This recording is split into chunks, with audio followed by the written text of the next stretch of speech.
أعوذ بالله من الشيطان الرجيم. بسم الله الرحمن الرحيم.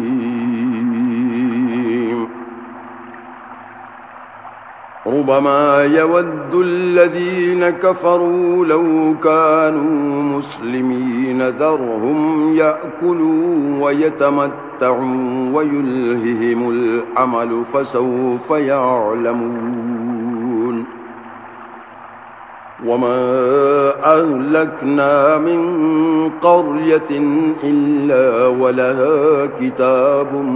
معلوم ما تسبق من أمة أجلها وما يستأخرون. وقالوا يا أيها الذي نزل عليه الذكر إنك لمجنون لو ما تأتينا بالملائكة إن كنت من الصادقين. ما ننزل الملائكة إلا بالحق وما كانوا إذا منظرين. إنا نحن نزلنا الذكر وإنا له لحافظون. ولقد أرسلنا من قبلك في شيع الأولين وما يأتيهم من رسول إلا كانوا به يستهزئون. كذلك نسلكه في قلوب المجرمين لا يؤمنون به وقد خلت سنة الأولين. ولو فتحنا عليهم بابا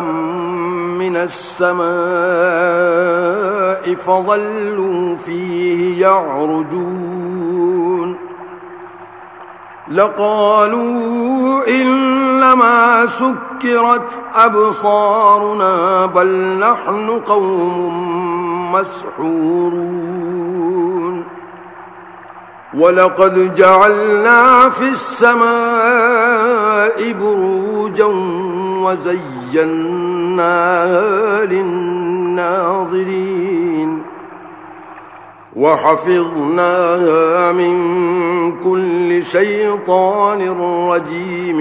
إلا من استرق السمع فأتبعه شهاب مبين. والأرض مددناها وألقينا فيها رواسي وأنبتنا فيها من كل شيء موزون. وجعلنا لكم فيها معايش ومن لستم له برازقين. وإن من شيء إلا عندنا خزائنه وما ننزله إلا بقدر معلوم. وأرسلنا الرياح لواقح فأنزلنا من السماء ماء فأسقيناكموه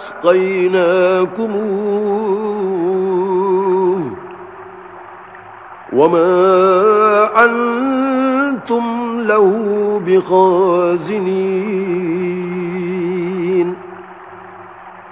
وإنا لنحن نحيي ونميت ونحن الوارثون. ولقد علمنا المستقدمين منكم ولقد علمنا المستأخرين وإن ربك هو يحشرهم إنه حكيم عليم. ولقد خلقنا الإنسان من صلصال من حمأ مسنون والجان خلقناه من قبل من نار السموم وإذ قال ربك للملائكة إني خالق بشرا من صلصال من حمأ مسنون فإذا سويته ونفخت فيه من روحي فقعوا له ساجدين فسجد الملائكة كلهم أجمعون إلا إبليس أبى أن يكون مع الساجدين قال يا إبليس ما لك ألا تكون مع الساجدين قال لم أكن لأسجد لبشر خلقته من صلصال من حمأ مسنون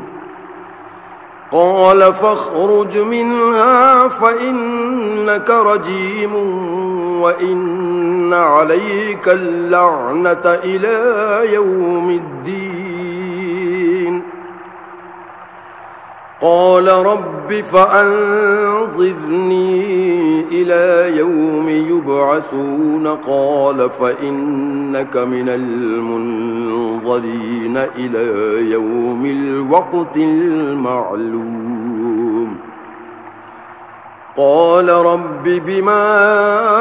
أغويتني لأزينن لهم في الأرض ولأغوينهم أجمعين إلا عبادك منهم المخلصين قال هذا صراط علي مستقيم إن عبادي ليس لك عليهم سلطان إلا من اتبعك من الغاوين وإن جهنم لموعدهم أجمعين لها 7 أبواب لكل باب منهم جزء مقسوم إن المتقين في جنات وعيون ادخلوها بسلام آمنين ونزعنا ما في صدورهم من غل إخوانا على سرر متقابلين لا يمسهم فيها نصب وما هم منها بمخرجين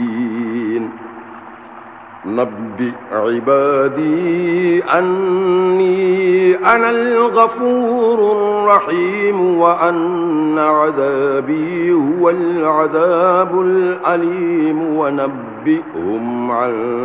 ضيف إبراهيم إذ دخلوا عليه فقالوا سلاما قال إنا منكم وجلون قالوا لا توجل إنا نبشرك بغلام عليم قال أبشرتموني على أن مسني الكبر فبم تبشرون قالوا بشرناك بالحق فلا تكن من القانطين قال ومن يقنط من رحمة ربه إلا الضالون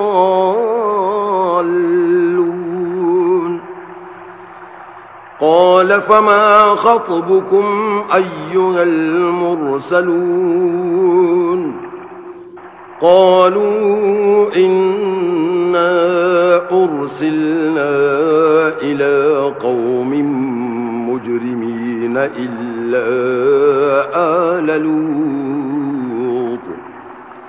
إنا لمنجوهم أجمعين إلا امرأته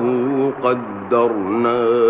إنها لمن الغابرين فلما جاء آل لوط المرسلون قال إنكم قوم منكرون قالوا بل جئناك بما كانوا فيه يمترون وأتيناك بالحق وإنا لصادقون فأسر بأهلك بقطع من الليل واتبع أدبارهم ولا يلتفت منكم أحد وامضوا حيث تؤمرون وقضينا إليه ذلك الأمر أن دابر هؤلاء مقطوع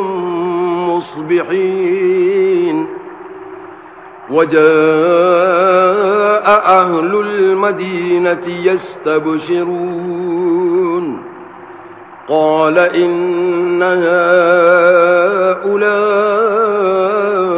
ضيفي فلا تفضحون واتقوا الله ولا تخزون قالوا أولم ننهك عن العالمين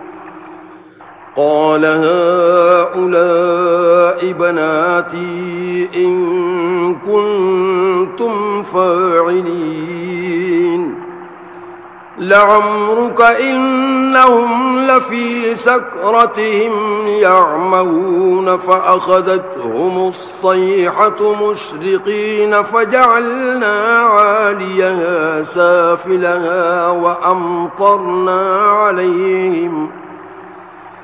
فجعلنا عاليها سافلها وأمطرنا عليهم حجارة من سجيل إن في ذلك لآيات للمتوسمين وإنها لبسبيل مقيم إن في ذلك لآية للمؤمنين وإن كان أصحاب الأيكة لظالمين فانتقمنا منهم وإنهما لبإمام مبين ولقد كذب أصحاب الحجر المرسلين وآتيناهم آياتنا فكانوا عنها معرضين وكانوا ينحتون من الجبال بيوتا آمنين فأخذتهم الصيحة مصبحين فما أغنى عنهم ما كانوا يكسبون وما خلقنا السماوات والأرض وما بينهما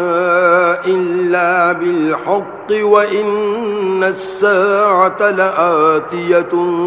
فاصفح الصفح الجميل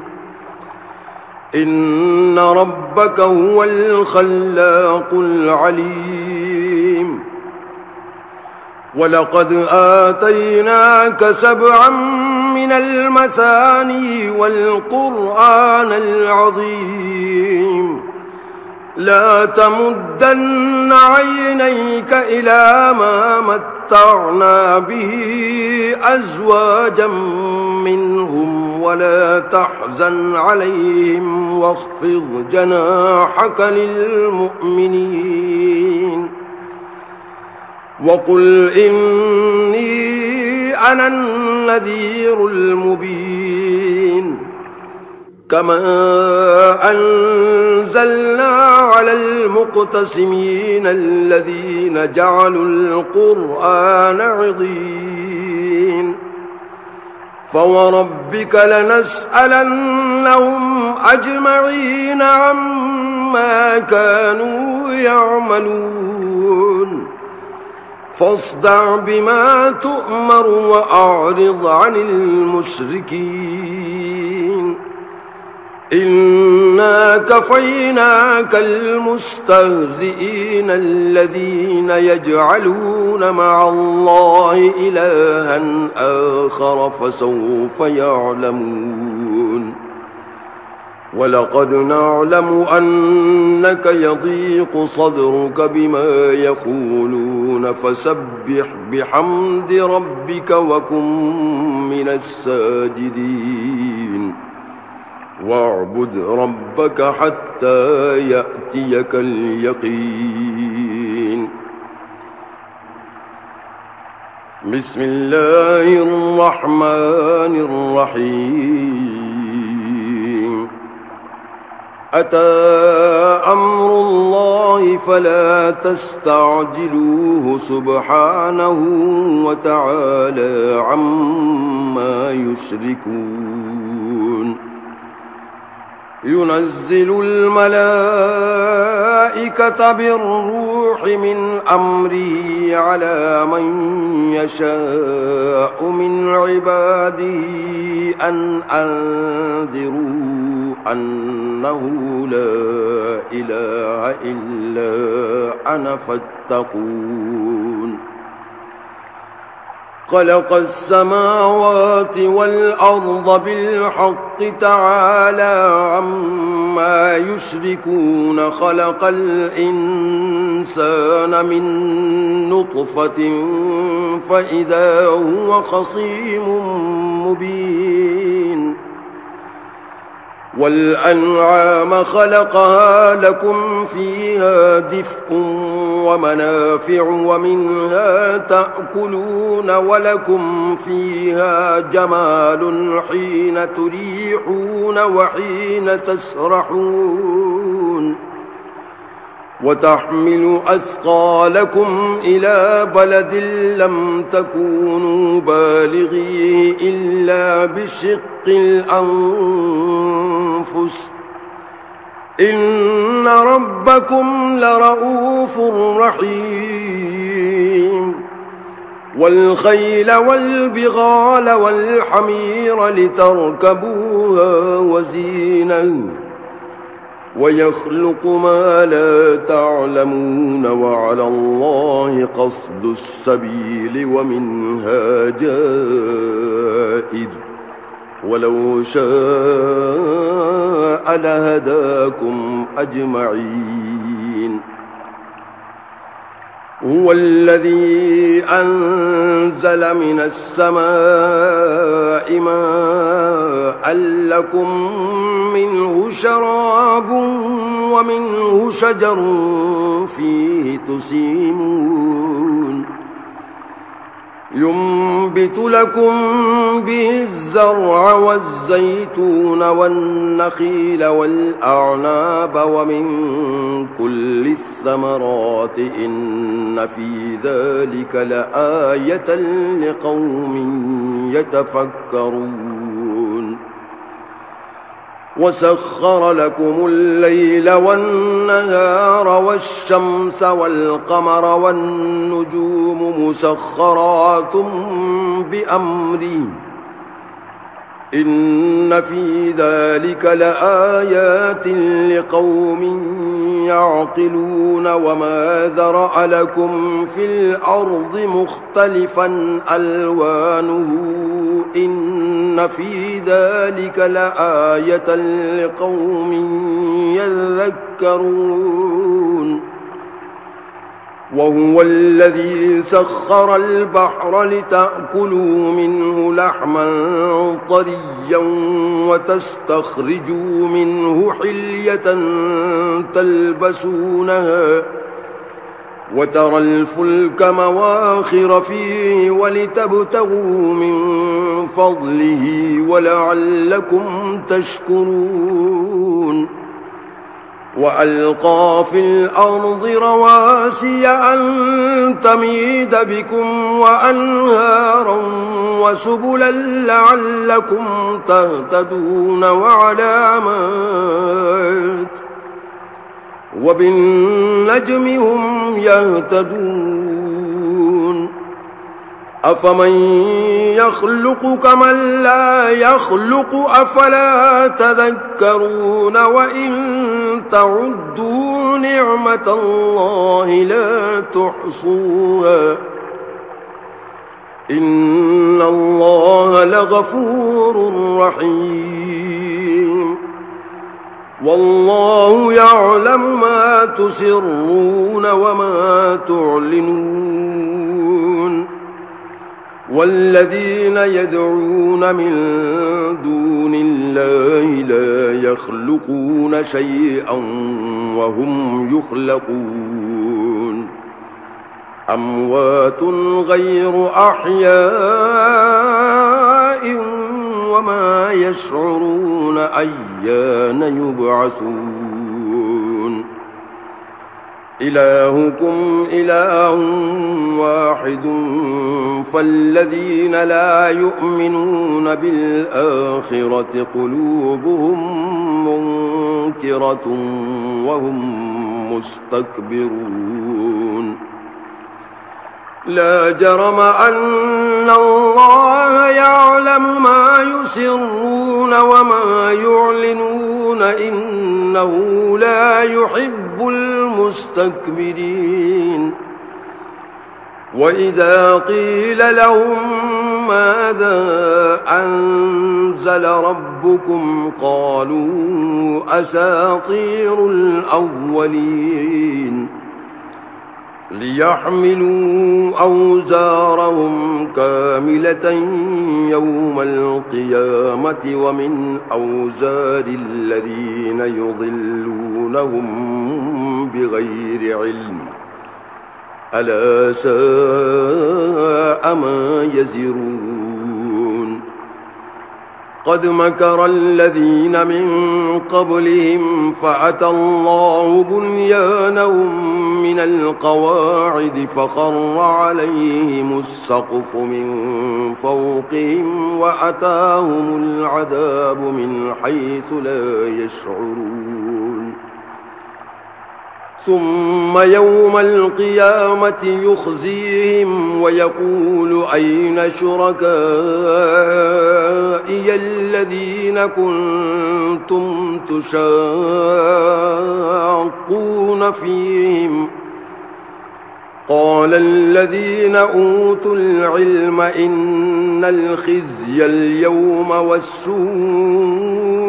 على الكافرين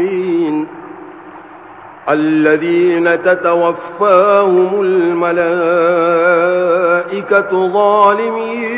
أنفسهم فألقوا السلم ما كنا نعمل من سوء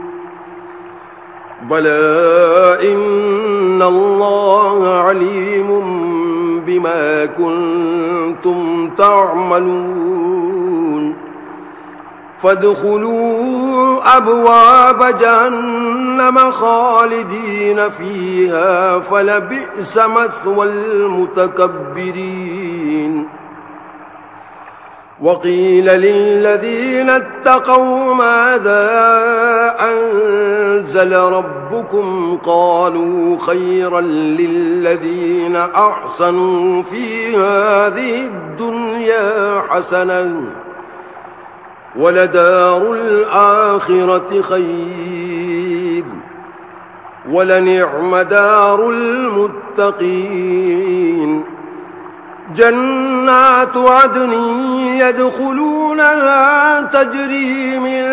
تحتها الأنهار لهم فيها ما يشاءون كذلك يجزي الله المتقين الذين تتوفاهم الملائكة الملائكة طيبين يقولون سلام عليكم ادخلوا الجنة بما كنتم تعملون هل ينظرون إلا أن تأتيهم الملائكة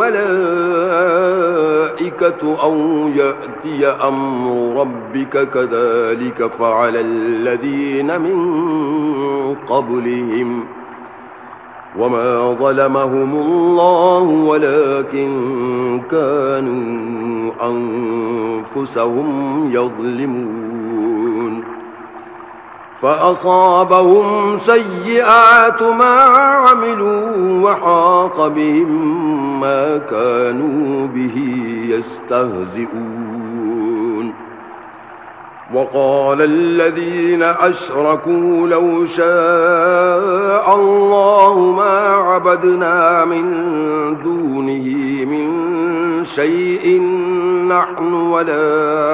آباؤنا ولا حرمنا من دونه من شيء كذلك فعل الذين من قبلهم فهل على الرسل إلا البلاغ المبين ولقد بعثنا في كل أمة رسولا أن اعبدوا الله واجتنبوا الطاغوت فمنهم من هدى الله ومنهم من حقت عليه الضلالة فسيروا في الأرض فانظروا كيف كان عاقبة المكذبين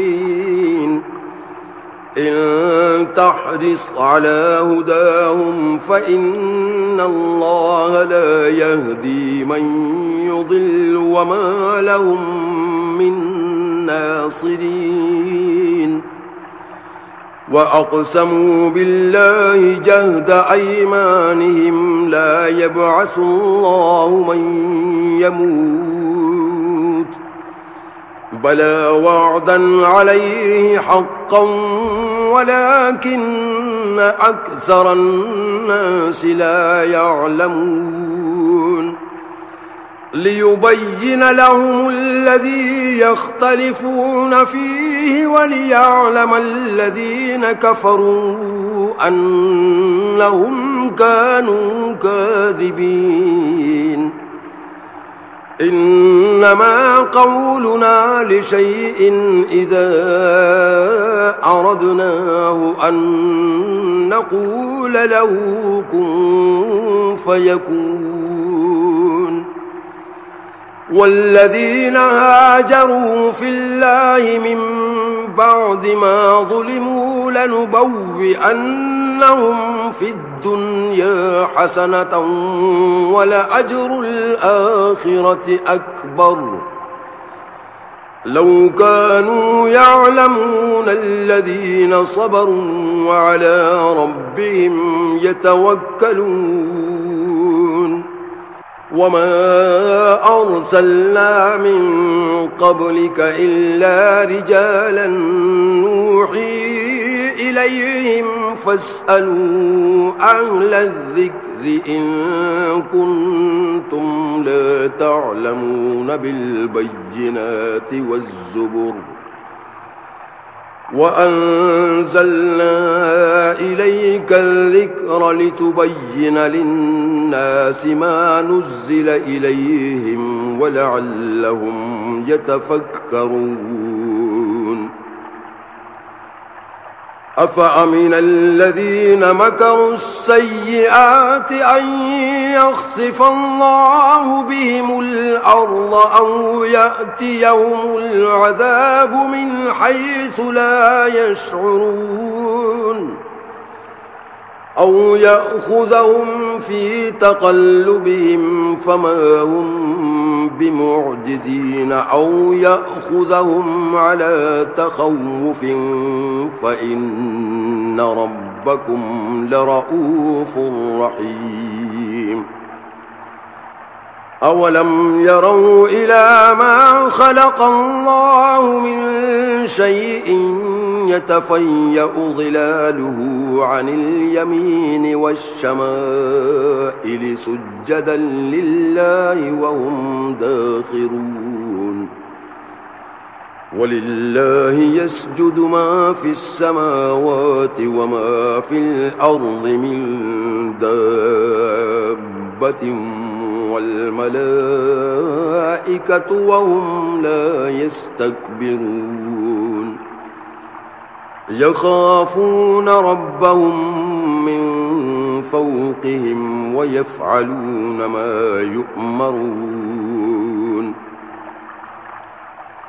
وقال الله لا تتخذوا إلهين اثنين إنما هو إله واحد فإياي فارهبون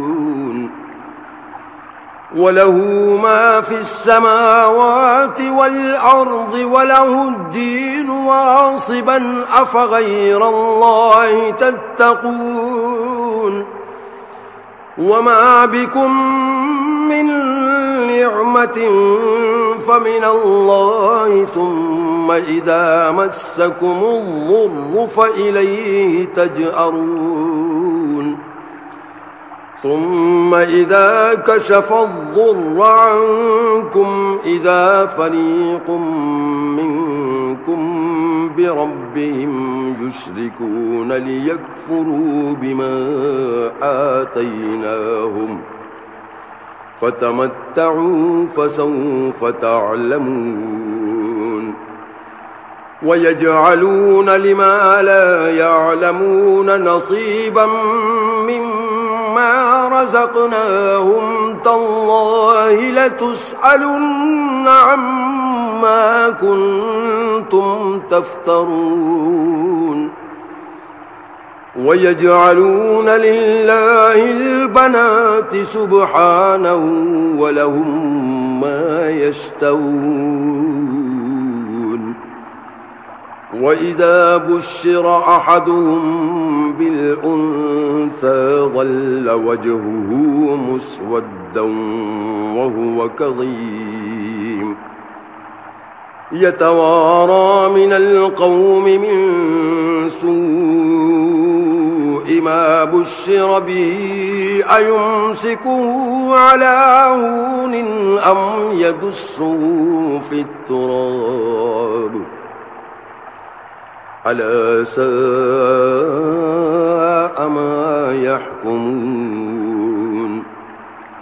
للذين لا يؤمنون بالآخرة مثل السوء ولله المثل الأعلى وهو العزيز الحكيم ولو يؤاخذ الله الناس بظلمهم ما ترك عليها من دابة ولكن يؤخرهم إلى أجل مسمى فإذا جاء أجلهم لا يستأخرون ساعة ولا يستقدمون ويجعلون لله ما يكرهون وتصف ألسنتهم الكذب أن لهم الحسنى لا جرم أن لهم النار وأنهم مفرطون تالله لقد أرسلنا إلى من قبلك فزين لهم الشيطان أعمالهم فهو وليهم اليوم ولهم عذاب أليم وما أنزلنا عليك الكتاب إلا لتبين لهم الذي اختلفوا فيه وهدى ورحمة لقوم يؤمنون والله أنزل من السماء ماء فأحيا به الأرض بعد موتها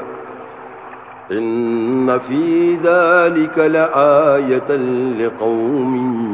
يسمعون وإن لكم في الأنعام لعبرة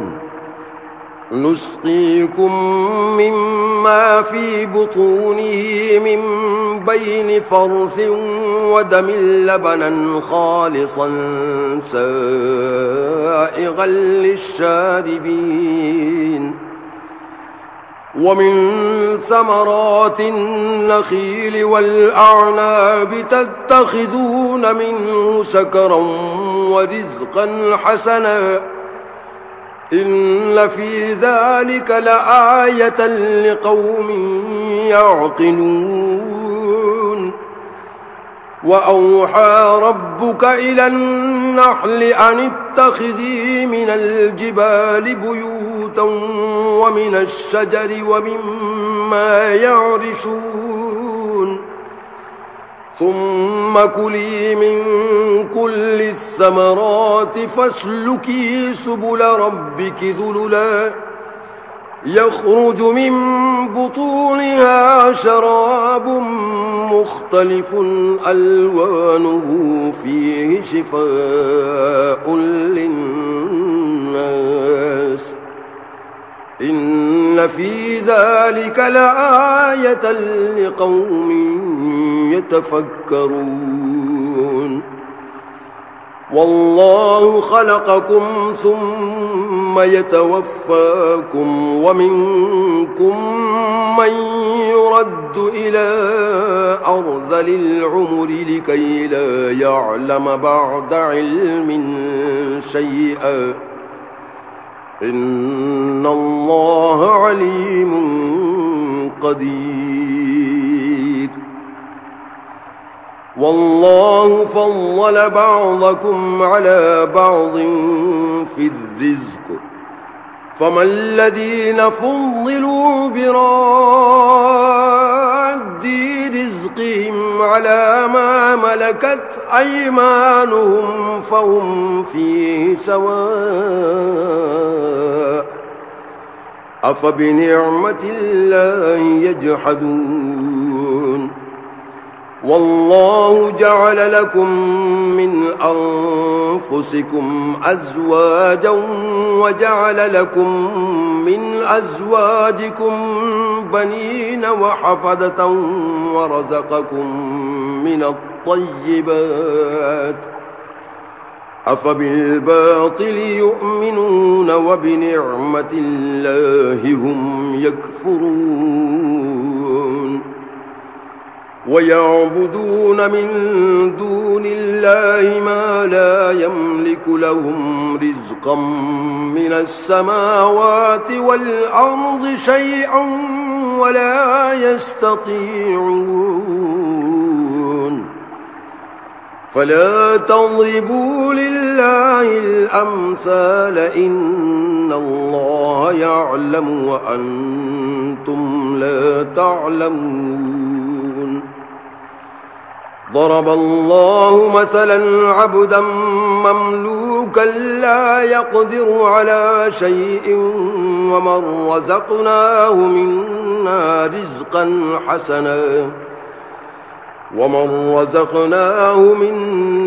رزقا حسنا فهو ينفق منه سرا وجهرا هل يستوون الحمد لله بل أكثرهم لا يعلمون وضرب الله مثلا رجلين أحدهما أبكم لا يقدر على شيء وهو كل على مولاه أينما يوجهه لا يأتي بخير هل يستوي هو ومن يأمر بالعدل وهو على صراط مستقيم ولله غيب السماوات والأرض وما أمر الساعة إلا كلمح البصر أو هو أقرب إن الله على كل شيء قدير والله أخرجكم من بطون أمهاتكم لا تعلمون شيئا وجعل لكم السمع والأبصار والأفئدة لعلكم تشكرون ألم يروا إلى الطير مسخرات في جو السماء ما يمسكهن إلا الله إن في ذلك لآيات لقوم يؤمنون والله جعل لكم من بيوتكم سكنا وجعل لكم من جلود الأنعام بيوتا تستخفونها يوم ظعنكم ويوم إقامتكم ومن أصوافها وأوبارها وأشعارها أثاثا ومتاعا إلى حين والله جعل لكم مما خلق ظلالا وجعل لكم من الجبال أكنانا وجعل لكم سرابيل تقيكم الحر وسرابيل تقيكم بأسكم كذلك يتم نعمته عليكم لعلكم تسلمون فإن تولوا فإنما عليك البلاغ المبين يعرفون نعمة الله ثم ينكرونها وأكثرهم الكافرون ويوم نبعث من كل أمة شهيدا ثم لا يؤذن للذين كفروا ولا هم يستعتبون وإذا رأى الذين ظلموا العذاب فلا يخفف عنهم ولا هم ينظرون وإذا رأى الذين أشركوا شركاءهم قالوا ربنا هؤلاء شركاؤنا الذين كنا ندعو من دونك فألقوا إليهم القول إنكم لكاذبون وألقوا إلى الله يومئذ السلم وضل عنهم ما كانوا يفترون الذين كفروا وصدوا عن سبيل الله زدناهم عذابا فوق العذاب بما كانوا يفسدون ويوم نبعث في كل أمة شهيدا عليهم من أنفسهم وجئنا بك شهيدا على هؤلاء ونزلنا عليك الكتاب تبيانا لكل شيء وهدى ورحمة وبشرى للمسلمين إن الله يأمر بالعدل والإحسان وإيتاء ذي القربى وينهى عن الفحشاء والمنكر والبغي يعظكم لعلكم تذكرون وأوفوا بعهد الله إذا عاهدتم ولا تنقضوا الأيمان بعد توكيدها وقد جعلتم الله عليكم كفيلا إن الله يعلم ما تفعلون ولا تكونوا كالتي نقضت غزلها من بعد قوة أنكاثا تتخذون أيمانكم دخلا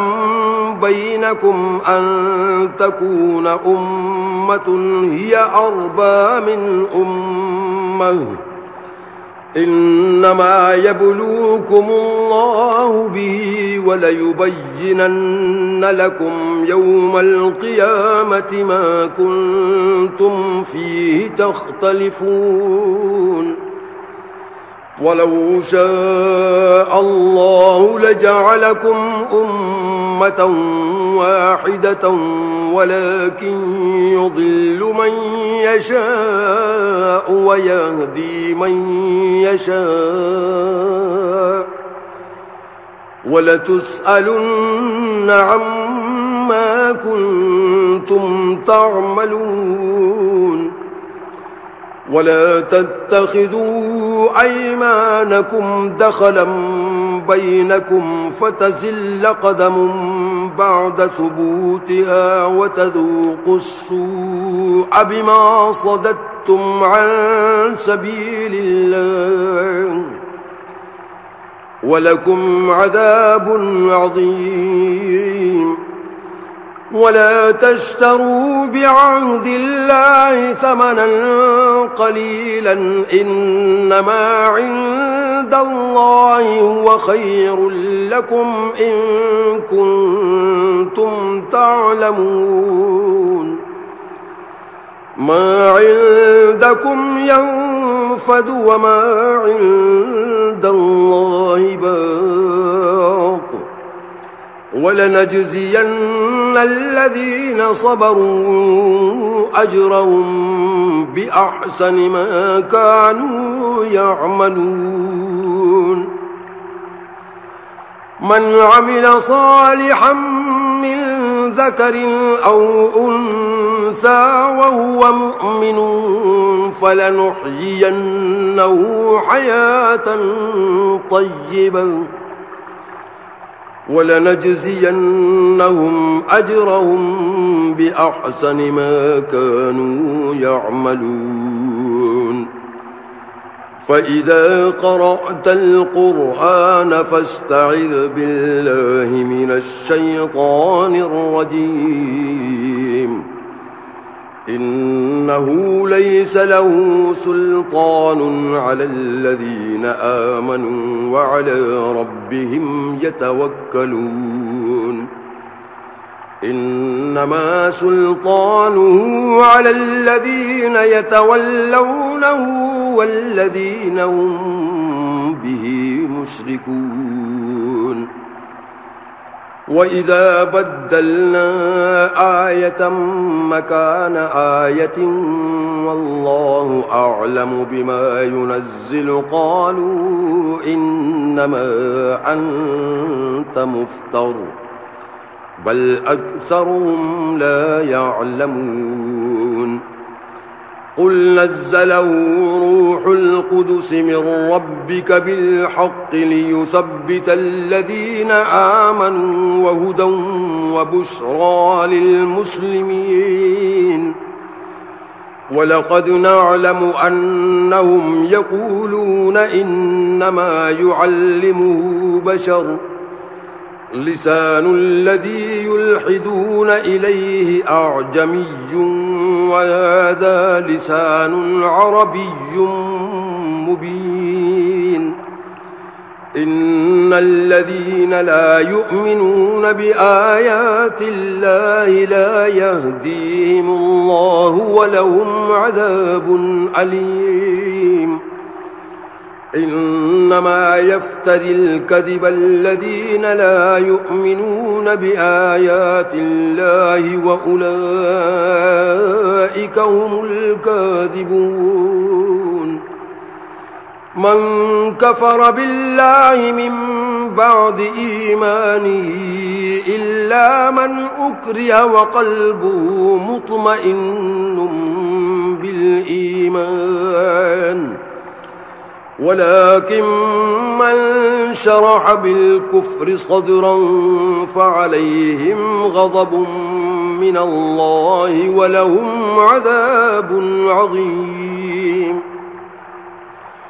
ذلك بأنهم استحبوا الحياة الدنيا على الآخرة وأن الله لا يهدي القوم الكافرين أولئك الذين طبع الله على قلوبهم وسمعهم وأبصارهم وأولئك هم الغافلون لا جرم أنهم في الآخرة هم الخاسرون ثم إن ربك للذين هاجروا من بعد ما فتنوا ثم جاهدوا وصبروا إن ربك من بعدها لغفور رحيم يوم تأتي كل نفس تجادل عن نفسها وتوفى كل نفس ما عملت وهم لا يظلمون وضرب الله مثلا قرية كانت آمنة مطمئنة يأتيها رزقها رغدا من كل مكان فكفرت بأنعم الله فأذاقها الله لباس الجوع والخوف بما كانوا يصنعون ولقد جاءهم رسول منهم فكذبوه فأخذهم العذاب وهم ظالمون فكلوا مما رزقكم الله حلالا طيبا واشكروا نعمة الله إن كنتم إياه تعبدون إنما حرم عليكم الميتة والدم ولحم الخنزير وما أهل لغير الله به فمن اضطر غير باغ ولا عاد فإن الله غفور رحيم ولا تقولوا لما تصف ألسنتكم الكذب هذا حلال وهذا حرام لتفتروا على الله الكذب إن الذين يفترون على الله الكذب لا يفلحون متاع قليل ولهم عذاب أليم وعلى الذين هادوا حرمنا ما قصصنا عليك من قبل وما ظلمناهم ولكن كانوا أنفسهم يظلمون ثم إن ربك للذين عملوا السوء بجهالة ثم تابوا من بعد ذلك وأصلحوا إن ربك من بعدها لغفور رحيم إن إبراهيم كان أمة قانتا لله حنيفا ولم يك من المشركين شاكرا لأنعمه اجتباه وهداه إلى صراط مستقيم وآتيناه في الدنيا حسنة وإنه في الآخرة لمن الصالحين ثم أوحينا إليك أن اتبع ملة إبراهيم حنيفا وما كان من المشركين إنما جعل السبت على الذين اختلفوا فيه وإن ربك ليحكم بينهم يوم القيامة فيما كانوا فيه يختلفون ادع إلى سبيل ربك بالحكمة والموعظة الحسنة وجادلهم بالتي هي أحسن إن ربك هو أعلم بمن ضل عن سبيله وهو أعلم بالمهتدين وإن عاقبتم فعاقبوا بمثل ما عوقبتم به ولئن صبرتم لهو خير للصابرين واصبر وما صبرك إلا بالله ولا تحزن عليهم ولا تك في ضيق مما يمكرون إن الله مع الذين اتقوا والذين هم محسنون